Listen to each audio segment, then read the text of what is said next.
이 시간 함께 볼 하나님의 말씀은 출애굽기 30장 15절부터 16절까지의 말씀입니다.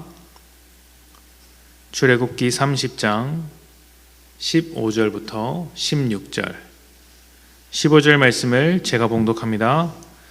너희의 생명을 대속하기 위하여 여호와께 드릴 때에 부자라고 반세겔에서 더 내지 말고 가난한 자라고 덜 내지 말지며 너는 이스라엘 자손에게 속전을 취하여 회막 봉사에 쓰라.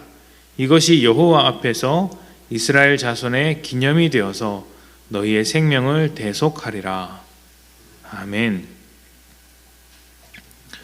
성막을 만든 후 성막 봉사에 필요한 업무를 처리하기 위해 20세 이상 성인 남성은 의무적으로 반세겔씩을 내야 했습니다.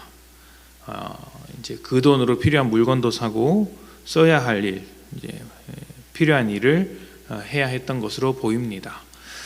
이것이 성전을 지은 뒤에는 성전세라고 해서 이제 하나의 세금으로 변화되었는데 모든 백성에게 어김없이 요구되는 의무이자 책임이었습니다. 성경에는 반세겔을 요구하는 이유에 대해서 분명하게 기록하고 있습니다. 너희의 생명을 대속하기 위해서라고 합니다. 이스라엘 백성이 하나님 앞에 속죄할 때 필요한 부분을 스스로 감당하도록 한 것이죠. 그러니까 백성이 죄를 깨끗하게 하기 위해서, 또 백성이 섬김을 받기 위해서, 백성을 위해서 백성이 돈을 내는 것입니다. 하나님은 돈이 없으신 분이시죠. 돈이 필요한 것은 사람입니다. 그래서 성전에 내는 돈은 하나님을 위해 바치는 것이라고 말하기가 어렵습니다. 잘 들으셔야 합니다. 하나님을 위해서 바치는 것이 아니라는 것이죠. 하나님께 드리는 것은 맞지만 하나님을 위한 것이 아니라 사람을 위한 것입니다. 사람을 위해 사용하도록 드려진 것이죠. 지금은 성소도 없고 성전세를 내지도 않습니다만 그와 비슷한 것을 드리고 있습니다. 바로 우리가 드리는 헌금과 또 봉사, 섬김 이런 것들이라고 할 수 있겠죠. 성전세와는 분명히 다른 것이지만 드린다는 측면에서는 같습니다. 하나님께 드리는 마음은 다 귀한 것이죠. 크고 작고를 떠나서 드렸다는 것 자체가 믿음에서부터 시작된 것이기 때문에 더 가지려고 하는 세상 속에서 이 드리는 마음은 정말 귀한 마음이라고 생각을 합니다. 그렇기 때문에 드린 것이, 그것이 시간이든 물질이든 내 노력이든 드린 것들이 무엇을 위해 사용되어야 하는지도 우리는 중요하게 생각해 볼 수 있어야 합니다. 하나님께 드리는 분들은 하나님을 위해서 사용되어져야 한다는 생각을 가지고 있을 것입니다. 그렇다면 하나님을 위해서 사용하는 것은 무엇일까요? 말씀드린 대로 하나님은 돈이 필요 없으시고 사람의 도움도 필요치 않으신 분이십니다. 오히려 넉넉하신 분으로서 필요한 사람에게 도움을 주시는 분이시죠.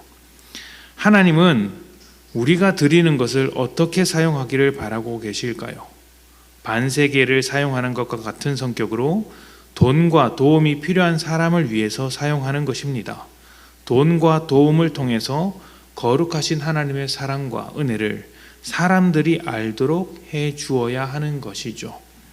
하나님은 언제나 사람을 긍휼하게 여기시는 분이십니다. 사람을 복되게 만드시며 또 그 복된 삶을 누리기를 원하십니다. 그래서 하나님의 능력으로 사람을 도와주시죠. 때로는 형편을 도와주시고 때로는 건강을 도우시고 때로는 마음을 도우십니다. 그리고 무엇보다 우리가 하나님의 사람으로 거룩해지는데 부족함이 없도록 날마다 돕고 인도해 주십니다.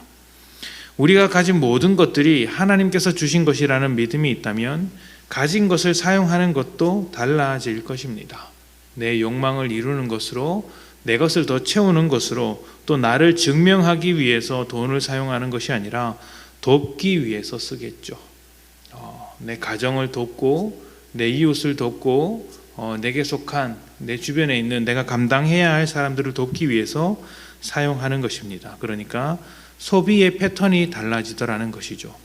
하나님의 뜻에 맞다고 생각하는 소비가 늘어가게 될 것이고, 하나님의 뜻에 맞지 않는다고 생각하는 소비는 점점 줄어들게 될 것입니다. 하나님의 마음이 더 표현되는 방향으로 사용하지 않겠습니까? 드려진 헌금만이 아니라 우리의 모든 재산도 그렇게 사용되어야 합니다. 헌금으로 만들어진 교회의 재정도 사람들을 위해 써야 하듯이 우리가 가지고 있는 재산도 사람의 생명을 살리기 위해서 사용되어져야 한다는 것을 잊지 않고 방향을 그렇게 잡아야 하는 것이죠.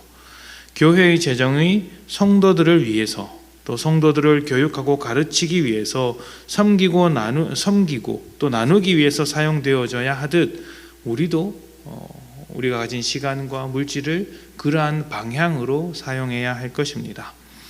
그래서 교회 재정을 사용할 때 성도들끼리 밥을 먹을 때 너무 과하지 않는다면 교회 재정으로 사용해도 된다고 생각을 합니다. 돈을 한 푼 아끼는 것보다 성도끼리 나누는 교제가 훨씬 더 중요하기 때문이죠. 그렇다고 모일 때마다 무슨 한우를 먹어서는 곤란하겠죠. 또 그런 부분에서는 아끼면서 이렇게 서로 교제하는 식사는 교회 재정으로 충분히 감당할 수 있는 것입니다. 왜냐하면 돈을 사용하는 목적 자체가 성도의 거룩한 삶에 초점이 맞춰져 있기 때문이죠. 하나님께서 만드신 세상은 사람이 복을 누리며 살도록 만드신 세상입니다. 그래서 우리가 땅을 통해 얻은 결실을 먹지 않습니까? 하나님께서 주신 것이죠. 우리가 가진 물질도 그렇습니다. 사람이 누리며 살라고 주신 것이기 때문에 함께 그것을 누려가며 하나님의 은혜와 사랑을 고백하는 것입니다. 하나님께서 우리가 이렇게 함께 모여 나누게 하셨구나, 교제하게 하셨구나, 이런 것들을 먹게 하셨구나, 또 먹으면서 서로 가깝게 지내도록 만드셨구나. 이것이 하나님께서 우리에게 물질과 시간과 여러 가지 노력과 정성, 사역을 하게 하시는 이유라는 것을 기억하셨으면 좋겠습니다. 그렇게 살아갈 때 우리 안에서 하나님께서 주신 것들을 서로 나누며 살아갈 때 그것이 하나님께서 기뻐하시는 삶의 모습이 아닐까 생각을 해봅니다. 오늘 하루 누구를 만나시든지 섬김으로써 또 따뜻하게 나눔으로써 하나님의 영광과 사랑이 묻어나는 삶이 되시기를 축복합니다. 함께 기도합시다.